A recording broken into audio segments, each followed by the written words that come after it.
سعودی عرب کے ایک ہسپتال میں 6 سالہ بچے کی آنتوں سے جنک فوڈ کا مواد برآمد۔ جویا نیوز نیٹ ورک پلس کے ریاض سعودیہ سے نمائندے حسن یعقوب کی رپورٹ کے مطابق 6 سالہ بچہ پیٹ درد کے علاج کے لیے ہسپتال لایا گیا، جس کے معدے میں سخت درد ہو رہا تھا۔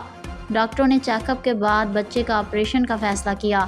دوران آپریشن اس کے معدے کے اندر موجود جو مواد نکلا، ویڈیو میں صاف دکھائی دے رہا ہے کہ یہ دراصل وہ فوڈ تھی جو ہمارے بچے دکانوں سے خرید کر سارا دن کھاتے رہتے ہیں۔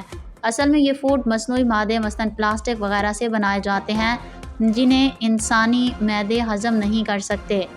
پلیز اپنے بچوں کو اس جنک فوڈ سے بچائیں۔ انسان کا بہترین ساتھی اس کی صحت ہے، اگر اس کا ساتھ چھوٹ جائے تو وہ ہر رشتے کے لیے بوجھ بن جاتا ہے۔